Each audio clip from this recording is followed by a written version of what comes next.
नमस्कार दोस्तों, 26 नवंबर 2020 को कुछ ऐसे ही किसानों के जत्थे सैकड़ों हजारों ट्रैक्टर्स के साथ दिल्ली की सीमाओं के चारों तरफ डटे थे।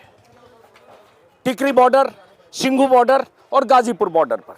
वैसी ही तस्वीर अब दिख रही है शंभू बॉर्डर पर, जो पंजाब हरियाणा का बॉर्डर है। वो बॉर्डर जिसे हरियाणा सरकार और सुरक्षा बलों की तरफ से पूरी तरह से बंद कर दिया गया है, ताकि किसान जो दिल्ली कूच करने के इरादे के साथ यहाँ हजारों किसान हजारों ट्रैक्टर पर आए हैं वो जा न पाए। पीछे बॉर्डर है, तस्वीर हमारे सहयोगी कैमरा पर्सन करण वहां की दिखाएंगे। लिखा हुआ है करनाल 88 किलोमीटर, पानीपत 116 किलोमीटर और दिल्ली 222 किलोमीटर। मतलब जिस बॉर्डर पर जहां अभी हम हैं वहां से दिल्ली 222 किलोमीटर है।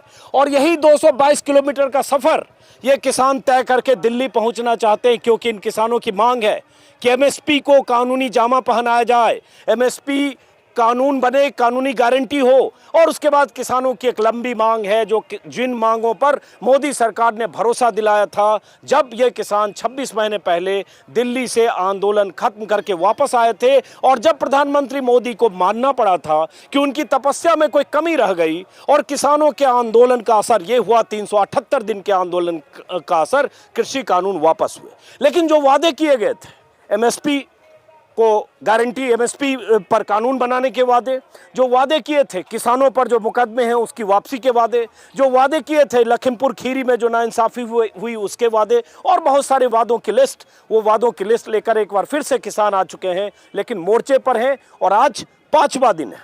सरकार से 2 राउंड की बातचीत हो चुकी है। दिल्ली सरकार के मंत्री भागे भागे चंडीगढ़ 2 बार आ चुके हैं, 3 बार, मेरे ख्याल से 3 बार आ चुके हैं, 4थी बार बातचीत कल होगी। तो अब मैं हूँ शंभू बॉर्डर पर, और यहाँ बहुत सारे किसान भी हैं, और साथ में वो किसान नेता हैं जगजीत सिंह डल्लेवाल साहब, सरवन सिंह पढ़ेर भी अभी यहाँ से 200 मीटर दूर हैं।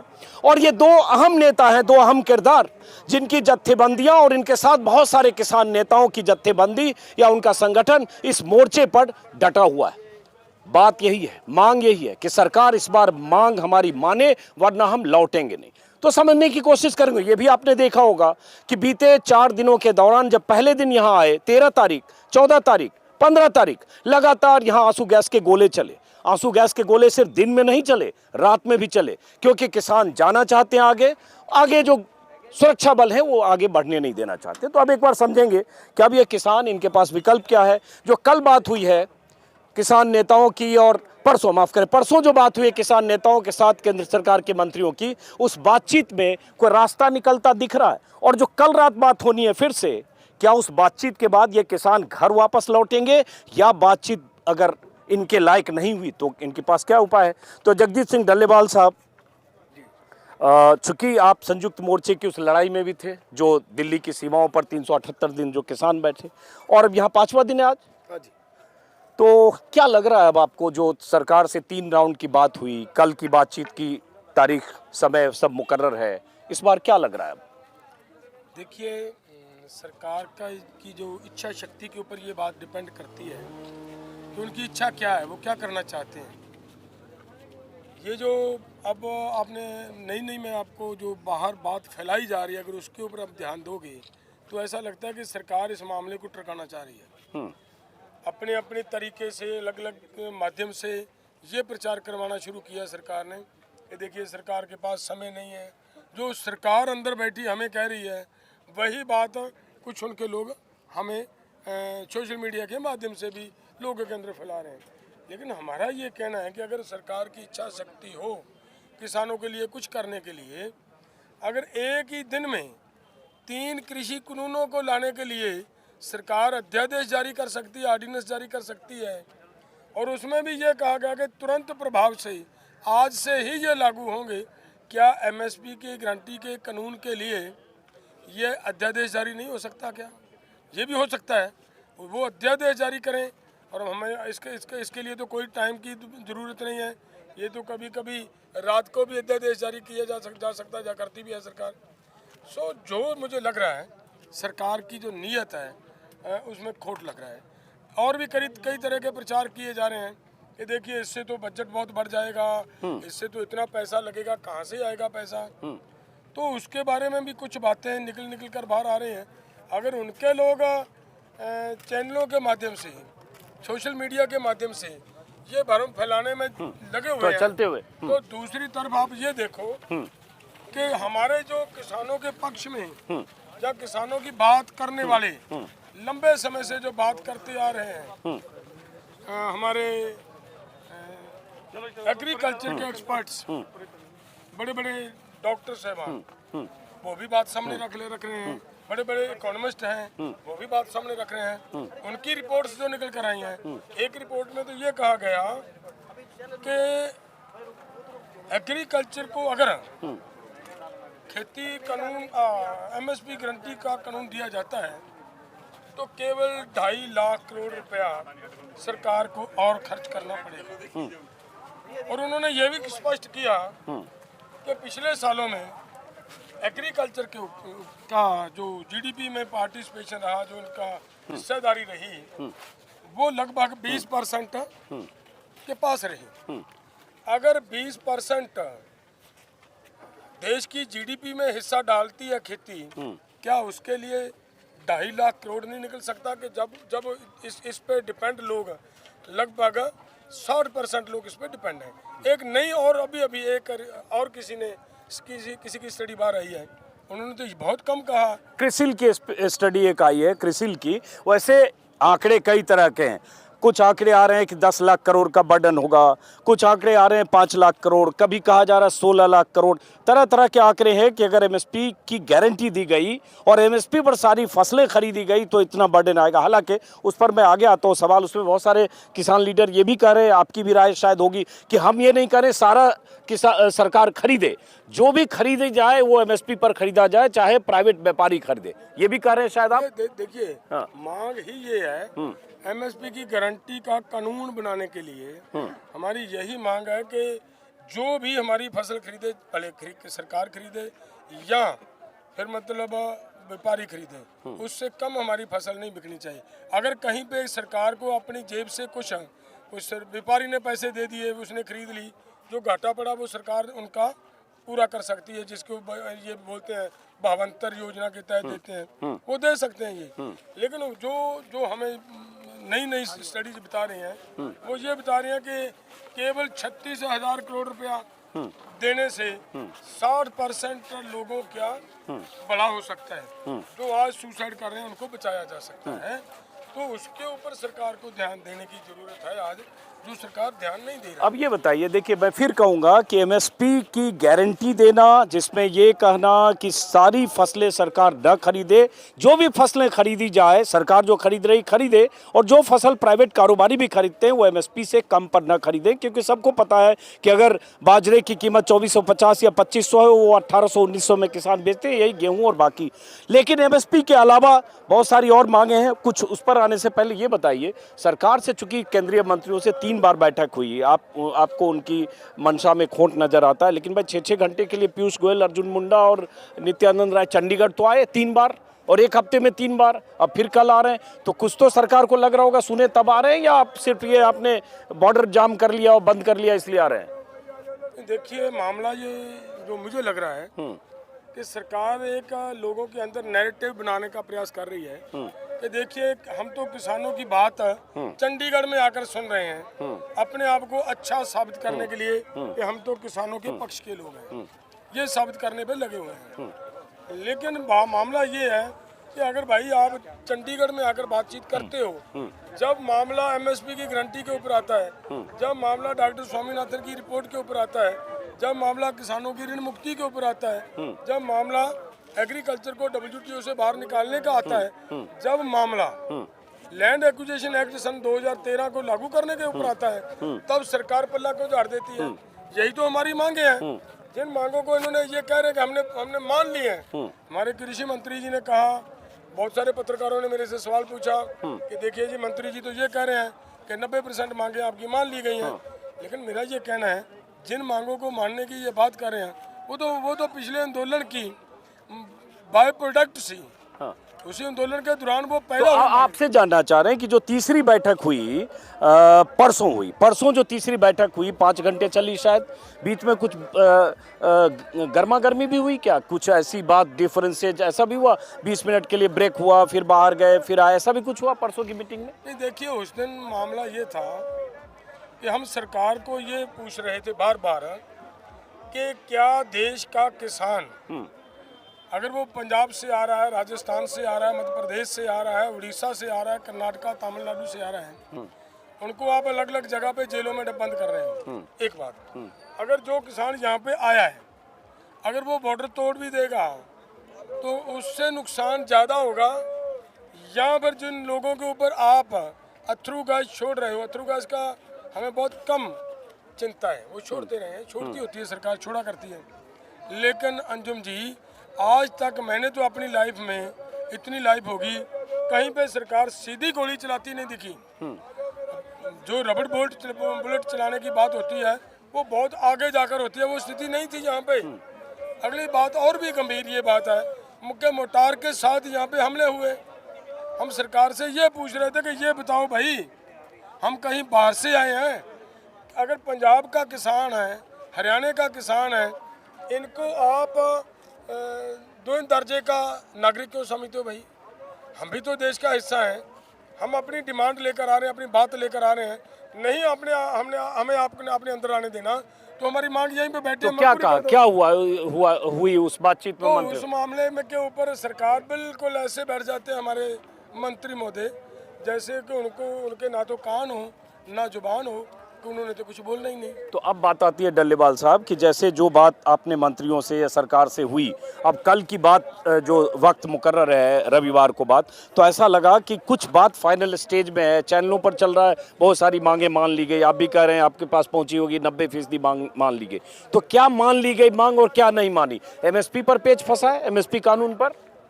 देखिए, जो हमारी एक्चुअली मांगे हैं, हाँ, उन्हीं पर तो पेच फंसा हुआ है। क्या क्या तीन किस पे है? देखिए, मान लीजिए, हाँ, पहली तो एमएसपी की गारंटी का कानून, हाँ, डॉक्टर स्वामीनाथन की सिफारिशों का कानून, एमएसपी हमें C2+50 से दी जाए, किसानों को ऋण मुक्त किया जाए, और लैंड एक्विजिशन एक्ट जो ये लेकर आए हैं उसको खत्म करें, और 2013 वाला जो लोगों ने लड़कर बनवाया था उसी को जिंदा रखें। और आगे की बात हम ये मांग रहे हैं कि जिस WTO के प्रभाव के नीचे देश के किसान को मारा जा रहा है, पूरे देश को लूटने का प्रयास किया जा रहा है कंपनियों के माध्यम से, तो वो उससे भारत के कम से कम एग्रीकल्चर सेक्टर को बाहर निकालें। उसके ये बातें जब आती हैं तो वो चुप हो जाते हैं। नहीं, अब बात आती है कि जैसे स्वामीनाथन कमीशन की सिफारिशें लागू करने की मांग पुरानी है किसानों की, उसके बाद जैसे आप एमएसपी को कानूनी गारंटी की बात कर रहे हैं, लेकिन उसके अलावा वो लिस्ट जो है 12-13 जो आपकी मांगे, बहुत सारी मांगे जोड़ दी गई। अब उसमें मनरेगा जोड़ दिया कि मनरेगा की जो हर रोज का मनरेगा का वो बढ़ा दिया जाए, 200 दिन उनको रोजगार भी मिले, 700 कर दिया जाए, और पेंशन मिले 58 साल से ऊपर किसान मजदूर को हर को। तो आपने मांगों की लिस्ट लंबी कर दी। सरकार का कहना है कि ये बार बार इन्होंने बढ़ा दिया। देखिए अंजुम जी, आप सरकार से ये मांगे कि जो पहले दिन आपको डिमांड चार्ट दिया और जो लास्ट में आपके टेबल पे दोनों दे दो मुझे। अगर आपके पास दोनों वो आ जाएंगे, ये भ्रम निकल जाएगा कि हम कोई मांग नहीं जोड़ रहे हैं या पुरानी है। जो हम पेंशन की बात करते हैं, क्या आप ये नहीं महसूस करते कि देश का किसान सारी जिंदगी इस देश के लिए जूझ रहा है, अन्न पैदा करने के ऊपर अपना ध्यान कंसंट्रेट करते हुए इतनी बड़ी लड़ाई लड़ रहा है देश के लिए, देश को सेल्फ डिपेंडेंट किया है। क्या देश के किसान के लिए कम से कम जब वो बूढ़ा हो जाता है उसे किसी तरह की हेल्प की जरूरत नहीं है? क्या सरकार ये नहीं महसूस करती कि हम ये देना चाहिए हमें? दूसरी बात, तो आपने कहा कि मनरेगा, देखिए मनरेगा के जो टाइम है, अब सरकार आहिस्ता आहिस्ता एग्रीकल्चर या सभी कारोबारों का ये कंप्यूटरीकरण कर रही है। बड़े बड़े मॉलों के अंदर आपको दिख रहा होगा कि रिपोर्ट्स आ रहे हैं, मशीनरी का युग इतना बढ़ गया कि मजदूर को काम कम मिल रहा है। तो क्या फिर ये मजदूर की डिमांड नहीं होनी चाहिए कि भाई उसको कम से कम उसके दिन बढ़ाए जाए। लेकिन बात यह है ना कि आप आए किसान के फसलों की कीमत की लड़ाई लड़ते और उसके बाद सारी समस्या आपने उसमें डाल दी है, सरकार का कहना है। लेकिन अब आपको लगता है कि ये जो कल की मीटिंग है, फिर आता हूं कि इस पर बात चूंकि बहुत बार हो चुकी, जो कल की मीटिंग है वो क्या कुछ फाइनल होकर उसका कोई नतीजा निकलेगा या फिर उसके बाद ऐसे ही अभी चलेगा? क्या लगता है आपको भाई? आपने कुछ सेंस तो कर लिया होगा ना। 6-6 घंटे की 3 मीटिंग, मतलब 15-18 घंटे आप लोग बैठ लिए सरकार के साथ, मंत्रियों के साथ। इसमें ये सीधी सी बात ये है कि जो आपने कहा कि क्या निकल रहा है, हाँ। जो सरकार पहले एमएसपी के ऊपर इन मुद्दों के ऊपर बात करने के लिए तैयार नहीं थी, उन्होंने थोड़ा ये बात कही इस बार कि फिर हमें थोड़ा फ्रेमवर्क करने दीजिए। क्या करेंगे वो फ्रेमवर्क, क्या उस पर काम करेंगे, वो उनके ऊपर डिपेंड है। क्या हमारे लिए पॉजिटिव कुछ लेकर आएंगे या नेगेटिव रहेंगे, वो उनके ऊपर डिपेंड करता है। लेकिन बात ये जरूर है कि देखिए, उस दिन जो कभी भी एमएसपी के नाम लेते ही सरकार दबकती थी, WTO का नाम लेते सरकार बहुत अपना मुंह बंद कर लेती थी। उसने इस बार हमें ये कहा कि हम आपके साथ एतवार को दोबारा बातचीत करेंगे और फ्रेमवर्क करते हैं, हम फिर आएंगे। और हमने सोचा ठीक है, अगर सरकार को ये चाहिए तो कोई फ्रेमवर्क करना तो कर सकती है सरकार। अब मैं आपसे पूछ रहा हूँ ना, जिसका जवाब आप नहीं दे रहे। मैं ये जानना चाह रहा हूँ कि भाई 15 घंटे तक आप सरकार के मंत्रियों से आपकी 3 मीटिंग हुई, कुल मैं घंटे जोड़ूं लगभग 15 घंटे, और कल भी मीटिंग होगी तो 5 घंटे फिर होगी, आधी आधी रात तक मीटिंग हुई है। तो क्या लग रहा है कि इससे कुछ नतीजा कल निकलेगा या परसों फिर ऐसे जत्थेबंदियां यहाँ रहेगी? नहीं है, देखिए नतीजा निकलेगा ना निकलेगा, मुझे लग रहा है अभी उसके ऊपर कोई बात करनी तो उचित नहीं है, क्योंकि ये बात अभी समय के वक्त के गर्भ में है। अगर नहीं निकलता तो हमारा जो दिल्ली कूच का ऐलान किया हुआ है वो एज इट इज जिंदा है, वो स्टैंड करता है, हमारी वो तैयारी है। अब जैसे दिल्ली कुछ बोल रहे हैं डल्लेवाल साहब, आप रुकिएगा, मैं कैमरामैन को कहूंगा पीछे फिर से दिखाओ। 222 किलोमीटर दिल्ली, पानीपत वैसे 116 किलोमीटर, करनाल 88 और अंबाला 12 किलोमीटर, और ये यहाँ से हरियाणा का बॉर्डर शुरू होता है। मनोहर लाल खट्टर की सरकार ने आगे नाकेबंदी कर रखी है और ऐसे ही नाके को तोड़कर, ऐसी नाकेबंदियों को तोड़कर किसान 25 नवंबर 2020 को दिल्ली तक पहुंच गए थे, सिंघू बॉर्डर और टिकरी बॉर्डर तक। इसलिए इस बार उस नाकेबंदी में सुरक्षा बलों की 50 कंपनियों की तैनाती है और ऐसी कीलबंदी, किलेबंदी, मल्टीलेयर बैरिकेडिंग, सीमेंट के बड़े बड़े बोल्डर, कंक्रीट के बड़े बड़े ब्लॉक रखे हैं कि किसी सूरत में इस बार वो ना पहुंच पाए किसान, जो तब पहुंच गए थे। लेकिन 26 महीने बाद, दिल्ली से लौटने के 26 महीने बाद किसान फिर यहाँ, जहाँ मैं हूँ यहाँ से 2-2.5 किलोमीटर तक पीछे ट्रैक्टर की कतारें, 4-5 ऐसी कतारें हैं। और ऐसी कतारें मैंने सिंघू बॉर्डर और टिकरी बॉर्डर पर लगातार 13 महीने तक, 378 दिनों तक देखा, क्योंकि मैं लगातार कवरेज कर रहा था। वापस लौटते हैं डल्लेवाल साहब, बहुत सारे यहाँ जो आसपास किसान हैं, यहाँ लंगर भी चल रहा है, खाने पीने के इंतजाम है। और पंजाब के किसान जब आंदोलन में ऐसे आते हैं तो ऐसी मोर्चेबंदी होती है। बहुत सारे लोग तो ये भी कह रहे हैं कि विदेश से फंड आ रहा है, पैसे आ रहे हैं, इसमें देशद्रोही ताकतें हैं, इसमें खालिस्तानी है, इसमें ऐसे हैं, ये सब लगातार आप लोगों पर आरोप लग रहा है। अंजुम जी, आप बहुत अच्छी बात कही आपने। आरोप लगा रहे हैं जो हमारे ऊपर है। आप दिल्ली से आए हो चलकर इसको कवर करने के लिए, आप इसके ऊपर थोड़ा ध्यान दीजिए, काम कीजिए। मेरा निवेदन आपको कि एक एक ट्रॉली को आप चेक करवाइए, आप आपके कैमरे की आँख से चेक करवाइए इसको, ताकि सरकार को पता चले कि हमारी ट्रॉलीज के अंदर कितने आतंकवादी हैं, कितना हमारे यहाँ पे जो सरकार के लिए आपत्तिजनक लगता हो वो कितना मटेरियल मिलता है। ये सरकार पहले भी पिछले आंदोलन में भी हमें आतंकवादी भी कहती रही, हमें विदेशी फंडिंग ले रहे हैं वो भी कहती रही। लेकिन मैं स्पष्ट करता हूँ, आज तक यहाँ पे किसी तरफ से कोई फंड ना लिया गया है ना आया है। एक सवाल ये उठता है ना कि संयुक्त मोर्चा, जिस मोर्चे ने घेराबंदी की थी तब 26 नवंबर 2020 को, और वो 378 दिन आंदोलन चलाया, जिस आंदोलन के सामने सरकार को घुटने टेकने पड़े और कहना पड़ा प्रधानमंत्री को हमारी प्रतिज्ञा में कमी रह गई, मुट्ठी भर किसान को हम समझा नहीं पाए, वो मोर्चा बिखर गया। उसके बहुत सारे नेता अब इससे अलग हैं, चाहे वो राजेवाल हो, चाहे चढ़ूनी हो, चाहे राकेश टिकैत हो, चाहे दर्शन पाल हो, चाहे जोगिंदर सिंह ओगरा हो, दर्जनों नेता। और एक नया मोर्चा बना जिसमें एक के चेहरे अगुआ आप हैं, संयुक्त मोर्चा राजनीतिक, एक किसान मजदूर मोर्चा जो सरवन सिंह पढ़ेर, और उसके साथ बहुत सारी जत्थेबंदियां। तो ये मोर्चे में अलग अलग अलगाव हो गया, लोग इसको देख रहे हैं कि ये क्या हो गया।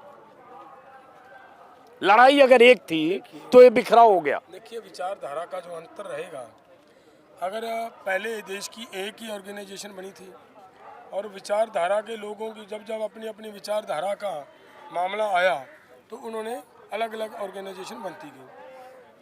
पिछली बार जब आंदोलन हुआ, उग्राहा साहब एसकेएम का हिस्सा नहीं थे, वो भी अलग बैठे थे, टिकरी पर थे, अलग बैठे थे। हाँ, लेकिन एसकेएम की मीटिंग में आते थे वो। पंदेर साहब वो अलग बैठे थे।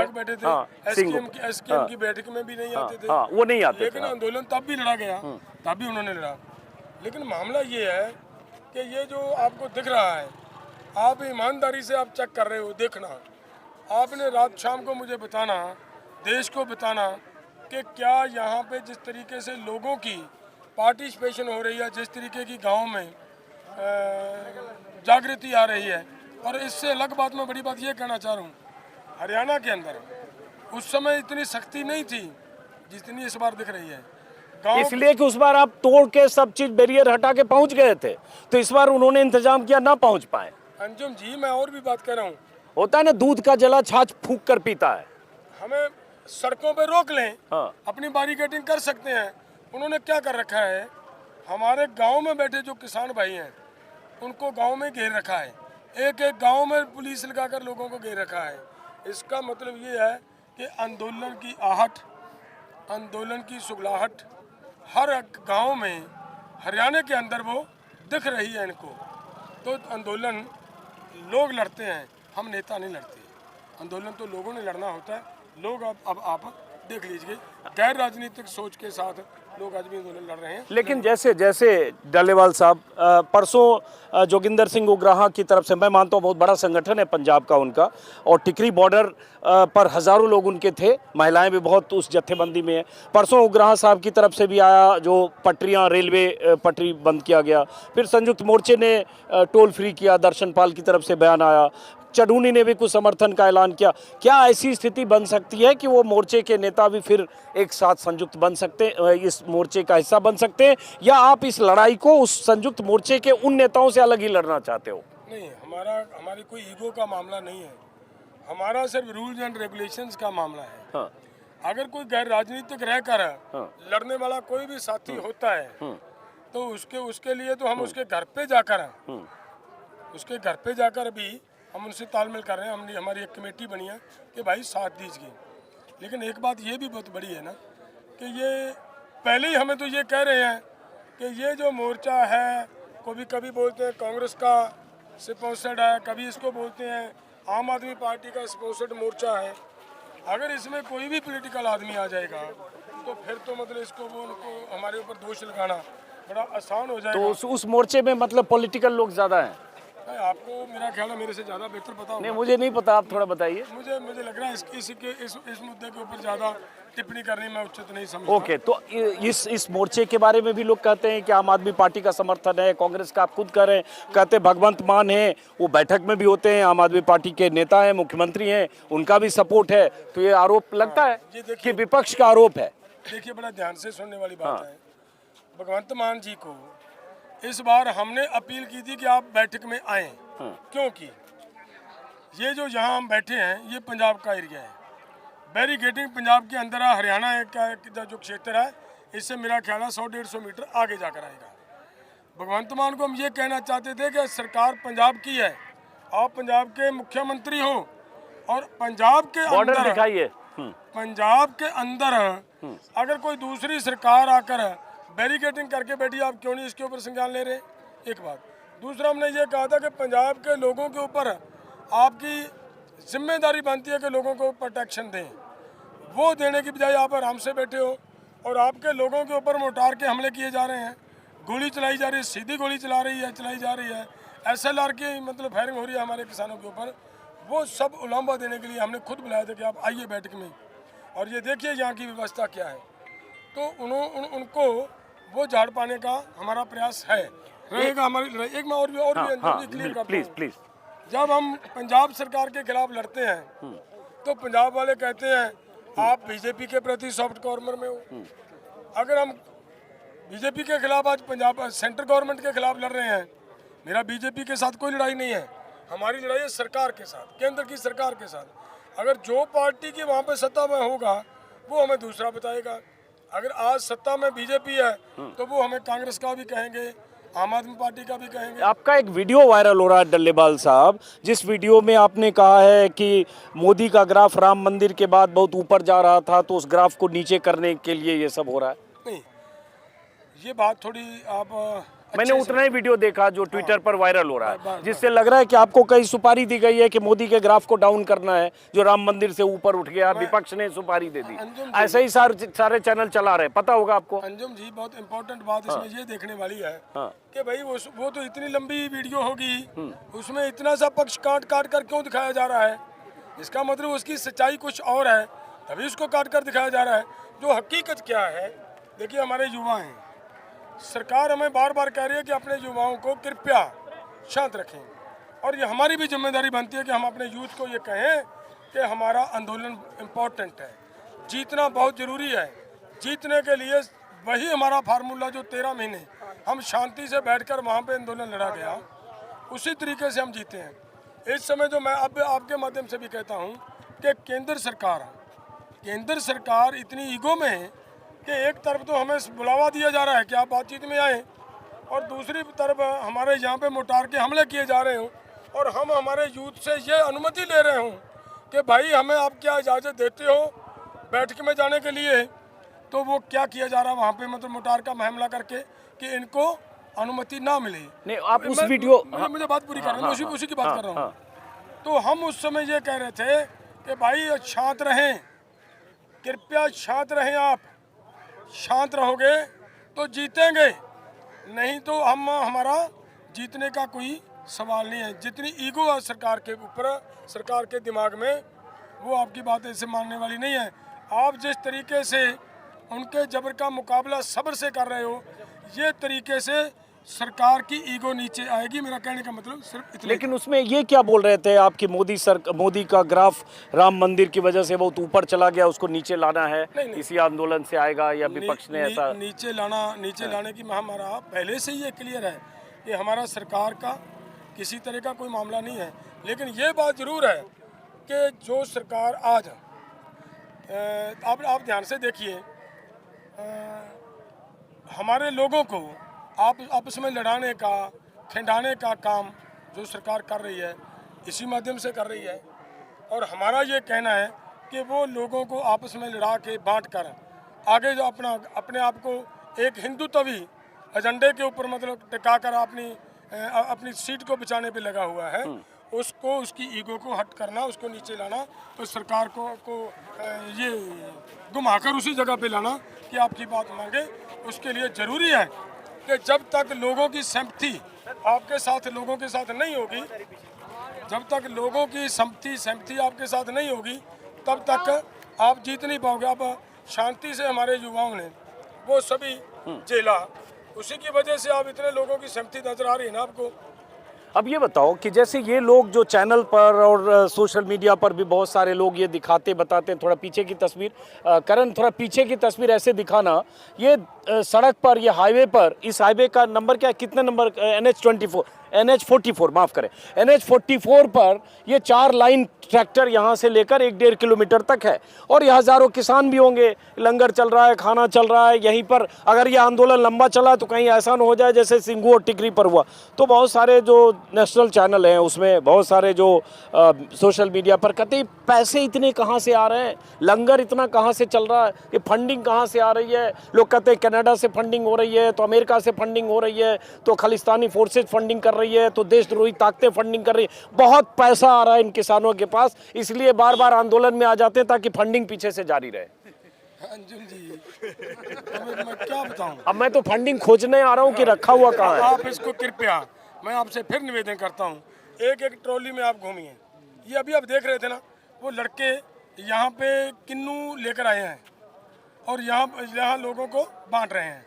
वो कौन आ रहा है? वो उनको कहीं पीछे से फंडिंग तो नहीं हो रही है? मैं ये कह रहा हूँ वो क्यों आ रहे हैं, मैं बताता हूँ, सुनिए ध्यान से। उनका किन्नू सड़क पे पिछले 2 दिन पहले, कुछ दिन पहले आपने देखा होगा ट्रॉलियां रोड पे घेर कर उन्होंने, तो अब उनको बेचारों का लग रहा है कि हमारे वहाँ भाई बैठे हैं यार, हम उनको खाने के लिए दे दें, वो लेकर आ रहे हैं। इधर पीछे आगे पीछे सभी देखना, आपको पता चलेगा कि जितने भी लंगर होंगे, कोई किसी गांव का लंगर है, कोई किसी गांव का लंगर है, कोई किसी गांव का लंगर है। ये जो लंगर की व्यवस्था हम करते हैं, उसके पूरे हमारा कल्चर है कि लंगर तो वो देंगे। मैं सरकार से सवाल पूछना चाहता हूँ। अब देखिए, जब केरला में वो बड़ा नुकसान हुआ, हड़्ह की वजह से हुआ, पंजाब के लोगों के लिए एक स्पेशल ट्रेन देती है सरकार कि आप वहाँ मदद करने के लिए। उस समय तो आतंकवादी नहीं दिखे सरकार को। जिस समय कोरोना का काल आया, पंजाब के गुरुद्वारों में, दिल्ली के अंदर जहाँ पे लोगों को ऑक्सीजन के सिलेंडर नहीं मिल रहे थे, गुरुद्वारा सिलेंडर प्रोवाइड करवा रहा था। उस समय तो नहीं कहा कि ये तो खालिस्तानियों के सिलेंडर जा रहे हैं। तो ये तो सरकार की अपनी मर्जी हुई ना।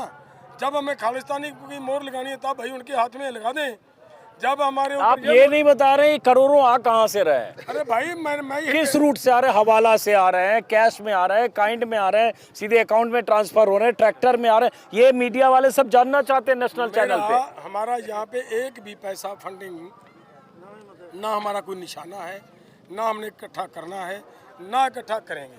जब हम मोर्चा जीतेंगे, आप सब पत्रकार भाइयों ने यहाँ आ जाना, आपके सामने जोड़ी झाड़ कर दिखा देंगे। दूसरी बात मैं ये कह रहा हूँ, जो आपको इतना ताम झाम नजर आ रहा है, ये सब गांव के लोगों की, जो पंजाब के लोगों की फितरत है, इनका जो स्वभाव है, वो लंगर वो लगा रहे हैं। अब मैं बीच में अपनी बात कह दूं आपको, मैंने चूंकि 12 महीने से ज़्यादा 378 दिन आंदोलन चला, उसमें 375 दिन सिंगूर, टिकरी और गाजीपुर और उसके अलावा पंजाब हरियाणा के गांव में घूमा। और मैं इसमें मानता हूं और मैं कायल हूं जिस ढंग से सिखों ने, सरदारों ने, गुरुद्वारों में जिस ढंग से लंगर चले और कोई भी आदमी भूखा न जाए। ये गुरुओं की कृपा, ये लोग गुरु नानक का जिक्र करते हैं और ये गुरुओं की कृपा और इनकी जो विरासत है उसका तरीका है, जिस ढंग से सरदार, सिख या पंजाब के लोग जिस ढंग से लोगों की मदद करते हैं। मैंने तो सिंगू और टिकरी पर जारे के मौसम में देखा, कंबल लेकर कोई आ रहा है, कोई परिवार दिल्ली का रहने वाला, पूरी फैमिली आ रही है, वो अपने हिसाब से किसी को रुमाल बांट रही है, किसी को अंगोछा, किसी को कंबल, किसी को चादर। तो ये इन्होंने एक शब्द का इस्तेमाल किया, फितरत। और मैं उस 12 महीने, 12.5 महीने में मैं तो कायल हो गया कि जिस ढंग से ये लोग समाज सेवा करते हैं। और उसी पर बदहजमी होती है कि ये कहाँ से आ रहे हैं, कौन पैसे दे रहा है, खालिस्तान से आ रहा है, पाकिस्तान से आ रहा है, किधर से आ रहा है। तो जिनको लगता है किधर से आ रहा है, वो पंजाब के गांव में जरा घूम कर देखे, उनको लगेगा किधर से आ रहा है। और उसके बाद कैसे लोग रास्ते में रुककर अपने खेत से जो फसल है उसका हिस्सा भी सड़क पर देने को आपको तैयार होते हैं। पश्चिमी यूपी में हमने देखा, लेकिन खासतौर से पंजाब में बहुत ज़्यादा। और गुरुद्वारों का जिक्र किया, जहाँ मैं रहता हूँ मेरे घर से आधा किलोमीटर दूर एक गुरुद्वारा है और मैंने देखा ऑक्सीजन सिलेंडर ही नहीं, वहाँ कोविड के समय 10-20 ऐसे बेड लगे थे जहाँ किसी को इमरजेंसी में आईसीयू की तरह ट्रीटमेंट किया जा सकता था। और ऐसे हजारों गुरुद्वारे हैं। इसलिए इल्ज़ाम लगाने से पहले ज़रा गुरुओं का इतिहास और गुरुद्वारों का इतिहास, उसकी भूमिका और दुनिया भर में पढ़िए। और साथ में ये भी कि जब गुरु तेग बहादुर की पुण्यतिथि आती है तब प्रधानमंत्री नरेंद्र मोदी चले जाते हैं शीश नवाने, गुरुद्वारा रकाबगंज, शीशगंज, और उसके बाद उन्हीं प्रधानमंत्री की पार्टी के लोग इन्हीं सरदारों को, उन्हीं गुरुओं के जो वंशज हैं, उनको खालिस्तानी और पाकिस्तानी और देशद्रोही कहते हैं। तो हमें भी लगता है कि कथनी और करनी में फ़र्क है। वापस लौटते हैं, चूँकि मैंने अपना जो मेरा तजुर्बा है वो भी करो कि अब सवाल ये उठता है, सबकी नज़र इस पर है डल्लेवाल साहब, कि ये लड़ाई पिछली बार अंतहीन लग रही थी। लेकिन ये भी मैं कहूँगा, मैं हर बार अपने वीडियो में, 50 वीडियो में मैंने कहा कि उस समय भी अगर पंजाब के किसान नहीं होते तो लड़ाई नहीं जीती जा सकती थी। खूंटा गाड़ कर बैठ गए थे। मैं तो ऐसे लोगों से मिला, टिकरी बॉर्डर, सिंगू बॉर्डर पर 80 साल के बुजुर्ग, 75 साल के बुजुर्ग, जिनकी पत्नी का डेथ हो गया, देहांत हो गया, लेकिन वो नहीं आए गाँव, बेटे को भेज दिया। और ऐसे लोगों से मिला जिसका एक हाथ कटा हुआ है, पैर कटा हुआ है, लेकिन वहाँ बैठा हुआ। तो ये आंदोलनकारी किसान है। और मैं तो बहुत बार भगत सिंह के, अजीत सिंह जो थे, उनका इतिहास, जो आंदोलन का इतिहास है, उसका जिक्र मैं बहुत करता रहा हूँ। खैर वापस लौटते हैं कि अब सवाल यही उठता है कि वो लड़ाई चली 378 दिन, क्या ये लड़ाई अगर किसान उसी तरह से, सरकार एमएसपी की गारंटी पर तैयार नहीं होती, ये लड़ाई भी ऐसे अंतहीन चलेगी? बहुत बड़ी बात कही है आपने।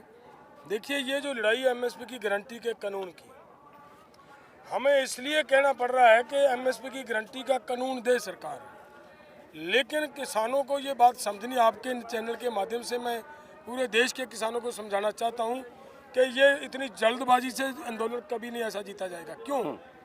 क्योंकि इसके पीछे क्या वजह है?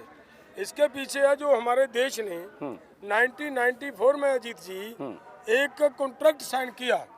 उस समय उसका नाम गैट था, उसके बाद अगले साल उसका नेक्स्ट ईयर उसका नाम WTO पड़ गया। तो उसमें ये बात क्लियर कट मानी गई है, लिखी गई है कि भारत अपने किसानों को MSP की गारंटी का कानून नहीं देगा। और एक बात और भी उसमें लिखी गई, बड़ी खतरनाक बात है कि अगर आज जो कॉन्ट्रैक्ट हो रहा है इसके किसी भी नियम का आपका संविधान का कोई भी कानून विरोध करता है तो इसका कॉन्ट्रैक्ट का नियम तो एज इट इज रहेगा, लेकिन आपके संविधान का कानून बदलना पड़ेगा। हम मांग रहे हैं कि MSP की गारंटी का कानून दें। वो ये कह रहे हैं कि अगर आप MSP दे रहे हो तो MSP देनी बंद करो। मामला यहाँ पे पेच फंसा हुआ है। लेकिन वो तो बहुत पहले की बात करें 94, उसके बाद तो मोदी जी खुद ही 2011 में मुख्यमंत्री थे तो चाहते थे कि MSP का कानून बने, MSP की गारंटी मिले। पता ही होगा, आप लोग भी बोलते रहते हैं, हम लोग भी वीडियो उनका दिखाते हैं। आपकी यही बात जो आपने कही मैं बहुत बार कह चुका हूँ, मैं फिर भी दोबारा इसको दोहराता हूँ कि हमारे माननीय प्रधानमंत्री जी जिस समय गुजरात के मुख्यमंत्री थे उन्हीं की ही रिपोर्ट थी, वो कंज्यूमर अफेयर कमेटी के चेयरमैन थे मुख्यमंत्रियों की कमेटी और के। उन्हीं की रिपोर्ट में उन्होंने खुद ने लेकर भेजा कि इनको MSP देनी बनती है, MSP की गारंटी का कानून बनता है, ये लीगलाइज होनी चाहिए। तो भाई आप, मैं तो कह रहा हूँ, बार बार हाथ जोड़ कर कह रहा हूँ। तो ये बात आपने मंत्रियों को नहीं कहा कि भाई आपके प्रधानमंत्री? एक बार थोड़ी कहा। तो क्या कह रहे हैं मंत्री? मैं तो यहाँ तक गया कि उनके हाथ में जब मैंने ये बात रखी तो उन्होंने ये सिर फेरा, नहीं भाई मुझे इस फैक्ट का पता नहीं है, हमें तो जानकारी नहीं। तो वीडियो सुनाइए मोदी जी का 2013-14 का। मैंने उससे भी आगे उनके नेक्स्ट मीटिंग में उनके आगे रख दी कि ये लो वो रिपोर्ट पड़ी है, ये रिपोर्ट की कॉपी ले लो। रिपोर्ट भी अब इनके टेबल पे जा चुकी है। फिर देखिए तब भी इसके ऊपर मैं यही बात तो मैं कह रहा हूँ कि वो बातें हैं वो चुनाव के समय की बातें होती हैं।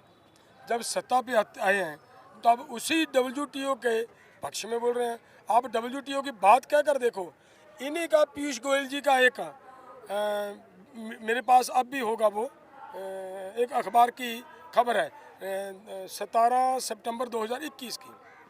उसमें ये कहा है कि एग्रीकल्चर का जो सेक्टर है, ये पोर्शन है जो ये इसके संबंध में WTO बहुत डेंजरस है। थोड़ा सा आप लोग थोड़ा ये रहिए, थोड़ा कूलर है। हाँ, इसके अगेंस्ट है WTO, एग्रीकल्चर पार्ट के अगेंस्ट है WTO। ये कहा उन्होंने। अगर भाई आप मानते हो कि और आज अगर हम कहते हैं कि ठीक है भाई आप ही की स्टेटमेंट है, कृपया आज समय है, आज आप सत्ता में हो, आज एग्रीकल्चर को निकाल दो, अप्लाई करो कि हम एग्रीकल्चर को बाहर निकालें। हमें ये भी जानते हैं कि इनमें क्षमता नहीं है निकालने की, लेकिन ये अप्लाई तो कर सकते हैं ना कि भाई हम नहीं चाहते हमारा एग्रीकल्चर सेक्टर को बाहर निकालो। देखिए वो अपने आप में एक अलग कॉम्प्लिकेटेड विषय है, उस पर आधे घंटे अलग बात होगी। लेकिन हम वापस आते हैं फिर से कि देखिए लोग कहते हैं, जो बहुत चैनल पर देखते हैं ना, बिहार यूपी के किसान, जो गरीब राज्य हैं वहाँ के किसान, तो लगता है ये तो बड़े बड़े ट्रैक्टर, कौन सा हॉलैंड, कौन सा हाइड्रा, पता नहीं क्या क्या सब लेके बड़े बड़े ट्रैक्टर में ये सब किसान हैं, बड़े बड़े घर में रहते हैं और ये मुस्कुरा भी रहे हैं। ये इनके पास भी कोई हाइड्रा या वो होगा जो भी है। और गुजरात के पत्रकार का आनंद देख के गए घर। तो वो सब बड़े बड़े ट्रैक्टर वाले अमीर किसान हैं। हरियाणा पंजाब की फसलें तो बिक भी जाती है MSP पर अधिकतम। बिहार में तो मंडियां भी नहीं है APMC की। वहाँ का किसान क्या आंदोलन करेगा, बड़ी मुश्किल में। ये सब इनके पीछे वो ताकते हैं जिसमें बहुत सारे बिचौलिए हैं, बहुत सारे मंडी वाले हैं, और इसलिए किसान बार बार ये MSP गारंटी लेकर ये आ जा रहे हैं यहाँ पे। आता हूँ आपके पास, पहले एक इसका जवाब देखिए वो क्या कहें, क्या कह रहे हैं वो अलग बात है, लेकिन आप थोड़ा इस पे भी काम कर लीजिए कि पंजाब के किसानों के ऊपर कर्ज कितना है। अगर ये ऐसे हैं कि ये बहुत अमीर है उसके लिए है तो उनका भरम है। उन्हीं के चाल जाल में फंसाए जा रहे हैं किसान। इतने इतने बड़े ट्रैक्टर इसलिए हैं, हमारे पास केवल 35 हॉर्स पावर का ट्रैक्टर हुआ करता था, उससे हम 40-45 एकड़ की खेती किया करते थे। अब क्या हुआ, सरकार ने कहा हम आपको सब्सिडी देंगे। किसके ऊपर? अगर आप हैप्पी सीडर लोगे तो हैप्पी सीडर लो, हम सब्सिडी देंगे। हैप्पी सीडर को खींचने के लिए क्या चाहिए? कम से कम 50 हॉर्स पावर से ऊपर का ट्रैक्टर। हमें मजबूर कर दिया कि मुझे वो अपना 35 हॉर्स पावर का ट्रैक्टर कबाड़ में फेंकना पड़ा और नया ट्रैक्टर लाकर उसको चलाना पड़ा। कारपोरेट पक्की सरकार में मेरे से तो भले 3 दिन बात कर लो, हर बात का जवाब है मेरे पास। कारपोरेट्स के पक्ष की जब पॉलिसीज बनती हैं अंजुम जी, तब फिर किसान को तो ऐसा कहेंगी। ये तो मजबूर कर कर किसानों को कर्जाई करना है, कर्जे में इसको दबाने के लिए। अगर किसान कर्जे में दबेगा तो ज़मीन देगा, जब तक इसके सर पे कर्जा नहीं होता किसान के 1 इंच भी ज़मीन कोई ले नहीं सकता। पर ये पंजाब पर आरोप लगता है ना डल्लीवाल साहब, आप गेहूं और सिर्फ चावल उपजा के पानी की किल्लत हो गई, ज़मीनें पानी बहुत नीचे चला गया, वाटर लेवल, आप लोग दूसरी फसल की तरफ आप मुड़े नहीं। ये बात भी बहुत इम्पोर्टेंट बात है। हाँ। हमने सूरजमुखी उगाई, हाँ। वो पिट गई। हमने आलू उगाया, वो भी पिट गया। हमने गन्ना उगाया, वो भी पिट गया। हमने सब्जी उगाई, वो भी पिट गई।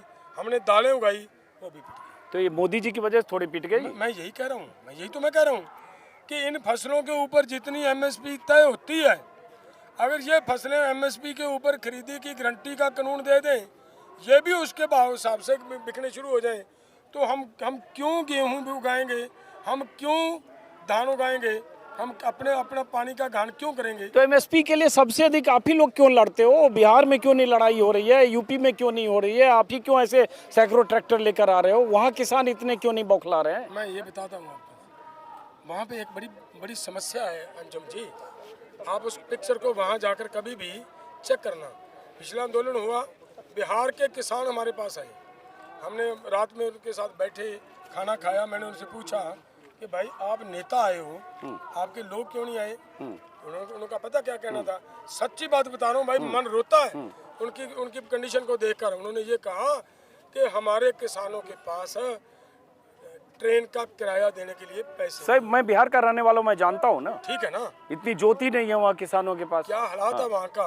उनको मैंने ये भी कह दिया, ऑफर दे दिया कि आपकी एक बार की टिकट हम करवा देते हैं, आप आइए, हम इकट्ठा कर लेंगे अपने लोगों से पैसा, आप थोड़ा थोड़ा इकट्ठा करो भाई, एक भाई की टिकट आप करवा कर दो।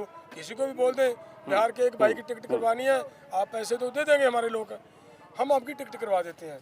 उनका अगला सवाल क्या था कि भाई हमारे लोग हैं जो हैंड टू माउथ हैं, जहाँ के लोग हैंड टू माउथ कर रखे हैं इन लोगों ने, वो कैसे आंदोलन कर पाएंगे? इसीलिए तो 80 करोड़ किसानों को और गरीबों को अनाज दे रहे हैं और वो किसान सम्मान निधि दे रहे हैं ताकि घर में बैठे रहें 6,000 लेकर। यही बात है, वो यही चाहते हैं कि जब आदमी का स्टेटस ऊंचा है, हम खेती करते हैं, हम डीजल भी के ऊपर भी सब्सिडी मांगेंगे, हम बिजली के ऊपर भी सब्सिडी मांगेंगे, हम खाद के ऊपर भी सब्सिडी मांगेंगे, हम बीज के ऊपर भी सब्सिडी मांगेंगे ना। इतना मांगेंगे तो मोदी जी क्या बड़नगर से ला के देंगे? मैं यही बात आपको पूरी कर दूं एक बार। अगर हम खेती से बाहर निकलते जा रहे हैं, हम मजदूर बनते जा रहे हैं, फिर हमारी मांग क्या रहेगी? 2 टाइम की रोटी दे दो भाई। वो दे रहे हैं, हमारे हाथ से ये पूरे का पूरा स्ट्रक्चर छीन कर हमें भिखारी बनाने के ऊपर वो तुले हुए हैं, उसी पर वो काम कर रहे हैं। आप कुछ कहना चाह रहे हैं बीच में? आपने एक बहुत बढ़िया बात डल्लेवाल साहब को कही कि बिहार के लोग क्यों नहीं लड़ते। बिहार में ये खरीद नहीं है। आपको अच्छी तरह पता है कि देश में 100% अनाज में से सिर्फ 6% की प्रोक्योरमेंट हो रही है, वो भी पंजाब हरियाणा और थोड़ी सी यूपी साउथर्न साइड। ये खरीद पहले बिहार में भी थी 2006 तक। हाँ, एपीएमसी की मंडियां खत्म हो गई। मंडियां थी, उन मंडियों को निकाला गया। हम तो ये कहते हैं, हम तो सारे देश की बात करते हैं कि क्यों ना 100% जो खरीद है वो की जाए। यही तो लड़ाई है हमारी के लिए, पंजाब की लड़ाई नहीं है। हमारा सारा हिंदुस्तान का किसान, डल्लेवाल साहब ने सारे हिंदुस्तान में सौरदन में जाके हर जगह जाके लोगों को जगाया है। जो वहाँ के लीडर नहीं कर सके वो डल्लेवाल कर रहा है कि आप उठो, आप जागो और जाग के आप लड़ाई करो। लड़ाई करना, देखो हम देश के लिए अनाज पैदा करते हैं, ये तो गवर्नमेंट ने देखना है कि हम लोगों को कैसे उन्होंने सेटिस्फाई करना है। अब आखिरी सवाल डल्लेवाल साहब, चूंकि आपकी मीटिंग्स वगैरह भी हो रही होगी, आखिरी सवाल कि कल देर रात तक फिर मीटिंग होगी, शायद 5-6 घंटे चलेगी। कितने बजे टाइम है मीटिंग की? शाम का टाइम दिया, पता नहीं कितने बजे बैठेंगे। पहले तो हमारी आधा घंटा तो लड़ाई होती है जी वहाँ पे। अच्छा, इधर बताइए, कैमरा इधर है। आधा घंटा इनकी लड़ाई होती है मीटिंग के पहले? आधा घंटा हमारी, जब वो आकर बैठते हैं, बहुत इशू जैसे यहाँ पे जो गड़बड़ की जा रही है, पहले तो ये बात सुनिए, लड़ाई नहीं होगी, क्या ना होगा। देखिए, ये जो हम लेकर जा रहे हैं ना अंजुम जी, ये हमारी डिमांड्स नहीं है। सरकार ने हमारे साथ कमिटमेंट्स की हुई हैं। भाई आपकी जिम्मेदारी बनती है, आप मैंने कमिटमेंट की है, इनको पूरी करो, हम वापस अपने घर जाएं। तो लड़ाई किस बात पे लड़ाई होती इस बात पे होती है, ये देखिए वो ये कहते हैं कि हम आपके साथ कमिटमेंट करते हैं, आपकी वोट ले लेंगे, लेकिन अगर आप उस कमिटमेंट को पूरा करवाने के लिए आओगे तो ये नहीं करेंगे, आपको आने नहीं देंगे, आपके ऊपर इतनी बड़ी बड़ी भारी शेलिंग करेंगे, आपके ऊपर इस तरीके से मोटार गिरेंगे, आपके युवाओं को गोली से मारेंगे, तो ये कौन सा लोकतंत्र है जी। इसीलिए हमारी लड़ाई होती है कि इसको पहले जवाब दो मुझे, क्योंकि आए दिन एक कोई ना कोई घटना घट जाती है तो फिर उसके ऊपर में हमारी चर्चा। देखिए एक बात और है, हाँ। यहाँ के जितने हमारे पत्रकार हैं, बहुत सारे पत्रकारों के ट्विटर, फेसबुक, यूट्यूब, उनके अकाउंट बंद कर दिए। अब मैं तो आया हूँ, आज मैं भी डरा हूँ कि एक आध वीडियो डाला तो मेरे भी न उड़ा दे। सभी किसान नेताओं फिर के क्या करेंगे? बड़ी मुश्किल से 17-18 लाख लोग उसको फॉलो करते, उड़ा देंगे खटाक से। वो मनदीप पुनिया आपका भी शायद सस्पेंड हो गया हमारा भी या suspend उथेल्ड हुआ। हो गया, और पंडेर साहब का हो गया, कई पत्रकारों का हो गया। मैं भाई आज ही आया हूँ, अभी 2-4 दिन चलने देना, उसके बाद उड़ाना जब लौटेंगे तब। हाँ, मेरा कहने का मतलब ये है, ये क्या लोकतंत्र है?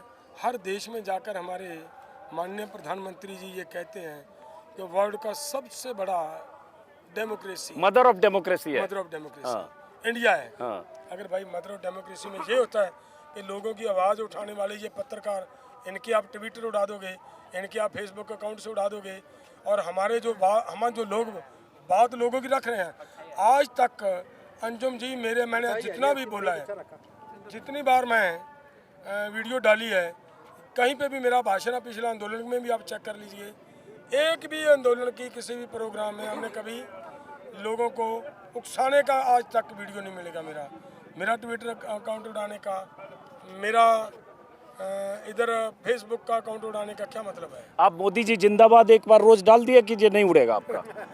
वो मुश्किल है। आप कहेंगे मोदी का ग्राफ छोटा करना है। नहीं, मेरा मतलब ये है, वो ये बात है, मोदी जी जिंदाबाद की जो आपने बात कही है, अरे मोदी जी आइए किसानों का ये काम करें, जिंदाबाद हमारे मुंह से कहलवाने की ज़रूरत नहीं है, पूरे देश का किसान कह सकता है। अगर किसानों को ऐसे पीटोगे फिर तो भाई किसान तो मुर्दाबाद। मोदी जी सबको गारंटी देते चलते, लगता है इस बार आपको गारंटी मिल जाएगी किसानों को मोदी जी की? देखिए चले तो गारंटी लेने के लिए हैं, हाँ। कोई बात नहीं। फिर अगर जितनी देर उन्होंने बैठाना है हम बैठेंगे, शांतिपूर्वक ढंग से बैठेंगे। उसका फिर बाद में ये मत कहना कि ये तो भाई राजनीति कर रहे हैं, हमारा पॉलिटिकली नुकसान हो रहा है। ये जो आंदोलन कहीं पे भी चलेगा अंजुम जी, पॉलिटिकली नुकसान करेगा। हमारा किसी का पॉलिटिकली नुकसान करने का मोटिव नहीं है, हमारा कोई मंतव्य नहीं। हमने एसकेएम नॉन पॉलिटिकल बनाया क्यों भाई? इसीलिए तो बनाना पड़ा ना कि हमारा राजनीति से कोई लेना देना नहीं भाई। ना किसी को वोट डालने के लिए कंपेल करते हैं, ना किसी को हम अपने आदमी को खड़ा करते हैं, ना कि किसी पॉलिटिकल पार्टी की हम सपोर्ट करते हैं। तो जो आदमी इस तरीके से अपने ऑर्गेनाइजेशन को चला रहा हो, उसके ऊपर भी ये आरोप एक सवाल देखिए, सपोर्ट तो कई बार पीछे से हो जाता है, पर्दे के पीछे पता नहीं चलता, लेकिन एक सवाल कि मान लो कल आपकी बातचीत फिर नहीं हुई, चौथे राउंड की बातचीत है, जैसे 3 बार बात नहीं हुई वैसे कल भी नहीं हुई, उसके बाद फिर हमारा दिल्ली कूच का प्रोग्राम बना हुआ दिया हुआ। और सामने तो 200 मीटर 300 मीटर पर वहाँ किलेबंदी की हुई है। नहीं, उसका 100 मीटर है। अच्छा चलो, हाँ हमने नापा नहीं ठीक से, अभी आए हैं हम लोग। उसका समाधान भी हो जाएगा। हाँ, उसका समाधान क्या समाधान होगा? देखिए अभी समय से पहले इन बातों को बाहर निकालना, लेकिन हम उम्मीद करेंगे कि कोई ऐसी स्थिति ना आए कि वहाँ हिंसा और टकराव हो। ये नेता के तौर पर आपकी जिम्मेदारी हमारी है भी जिम्मेदारी कि चाहे वो जवान वो उधर जवान पर हमला हो या हिंसा का शिकार हो, चाहे इधर किसान हिंसा का शिकार हो, दोनों इसी भारत माँ के लाल है। देखिए और किसानों के बेटे भी होंगे उधर जो ड्यूटी कर रहे वर्दी में। अंजुम जी बहुत बड़ी बात कही है आपने। देखिए किसी भी कारपोरेट का लड़का फौज में और पुलिस में भर्ती नहीं है, किसी भी नेता का लड़का पुलिस में और फौज में भर्ती नहीं है। वहाँ जितने भी हैं वो हमारे हैं। ठीक है, मेरा नहीं होगा तो इनका होगा, इनका नहीं होगा तो उनका होगा, किसी न किसी का तो है। और उधर से उन लड़कों को हमारे सामने कर रखा है, इधर से हमारी डिमांड है। और उनको तो जो ऊपर से आदेश होगा वो करेंगे, करना पड़ेगा उनको। मैं यही बार अंजुम जी कल मैं ये यहाँ पे बोला हूँ, वो आपने मेरी वहाँ वीडियो उठाओ, आपको पता चल जाएगा कि मैंने क्या बोला है। मैंने यही अपील किया हमारे किसान भाइयों को, बच्चों को, कि देखिए वो भी हमारे हैं, उनका कसूर नहीं है।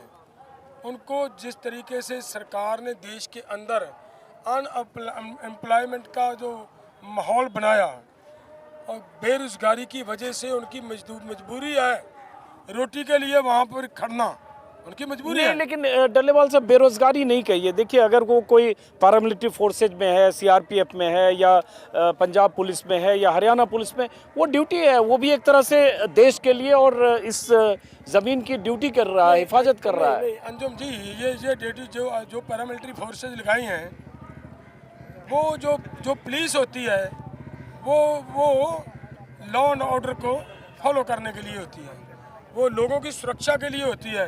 फोर्सेज होती है लोगों की सुरक्षा के लिए होती हैं, लोगों को मारने के लिए नहीं होती। किसी भी देश की फोर्सेज लोगों को मारने के लिए नहीं होती। लेकिन ये लोग पॉलिटिकल लोग या ये सत्ता के भूखे लोग उनको अपने पक्ष के लिए, अपने फायदे के लिए यूज़ करते हैं। नहीं, तो आपकी भी ड्यूटी है कि अगर वहाँ 144 है, अगर वहाँ से आगे जाने की अनुमति नहीं है, तो कोई जोर जबरदस्ती नहीं होना चाहिए कि वो उनको ऊपर के निर्देश के मुताबिक फायरिंग या शेलिंग करनी पड़े। ये लगता है कि आप लोगों का भी फर्ज है। हम तो बहुत संयम से काम कर रहे हैं। अरे अगर हमारी कोई बात नहीं, हम नहीं जाएंगे, ठीक है। अगर सरकार में नहीं ले जाए भेजना चाह रही तो फिर हमारी मांग मान ले। हाँ, चलिए, ये तो सरकार की भी जिम्मेदारी बनती है ना, हमारी मांग मान ले। ये सारी की सारी जिम्मेदारी हमारी नहीं है। हाँ, ये कर सकती है सरकार कि हमें शांतिपूर्वक ढंग से वहाँ दिल्ली में एक जगह प्रोवाइड करवाएं, वहाँ जाने दें। अरे भाई, दिल्ली हमारी भी तो राजधानी है। केवल सत्ता में बैठने वाले उन कुछ लोगों की राजधानी थोड़ी है दिल्ली। डल्लेवाल साहब, इस पर 2 बार 3 बार हम पहले भी बात कर चुके हैं इंटरव्यू में। ये बताइए, सैकड़ों हजारों ट्रैक्टर लेकर आप दिल्ली में चले जाएंगे तो कहाँ चले जाएंगे ट्रैक्टर लेकर दिल्ली में? देखिए, ये बात है, मैं ये फिर कह रहा हूँ अंजुम जी, आपके माध्यम से, आपके चैनल के माध्यम से सरकार को मैं निवेदन करता हूँ कि हमारे साथ की कमिटमेंट्स को कृपया सरकार पूरा करे। हमारा कोई मकसद नहीं है किसी तरह का डिस्प्यूट, झगड़ा पैदा करना। हम शांति चाहते हैं। लेकिन ये जो ट्रैक्टर की आप बात कर रहे हो, हमने सरकार का स्वभाव चेक किया है, इनका टेम्परामेंट हमने चेक किया है। 13 महीने बैठे, फिर जाकर बात मानी। इनका अब क्या पता कितने समय में मानेंगे। अगर वहाँ पे भूखे थोड़ी बैठेंगे तो राशन पानी पूरा लेके सब आए। जाना पड़ेगा। और अभी मौसम कैसा है? ठंडी का मौसम अभी है, तो ये मकान बनाकर लाए हैं लोग वहाँ ठंडी में। वहाँ पे उन्होंने रात भी तो गुजारनी है ना। ये और वहाँ पे कोई माँ का, मासी का, बुआ का घर तो है नहीं। इसी तरीके से वहाँ आते सड़कों पे गुजारनी पड़ेगी। चलिए, बहुत बहुत शुक्रिया डल्लेवाल साहब। और ये देखिए, तस्वीरें हैं चारों तरफ ट्रैक्टर्स की, और वो तस्वीरें हमने तब भी देखी थी। ट्रैक्टर ट्रॉली पर अनाज भी है, ऊपर इस तरह से रहने के इंतजाम भी है, त्रिपाल भी लगा है, और ये किसान यहाँ डटे तब तक रहेंगे इनके मुताबिक जब तक इनकी मांगे मानी नहीं जाएगी। अब देखना है कि कल की जो बैठक है 18 तारीख को, उस बैठक का नतीजा क्या निकलता है। बहुत बहुत शुक्रिया डल्लेवाल साहब, आप सभी लोगों को बहुत बहुत शुक्रिया। हम एक बार तस्वीरें दिखाते हैं, फिर मिलते हैं और फिर मुलाकात होगी मेरे दर्शकों। मैं चूंकि शंभू बॉर्डर पर हूँ, लगातार यहाँ की तस्वीरें आपको दिखाता रहूँगा। नमस्कार। एक पिक्चर लेगा थंबनेल के लिए। हाँ।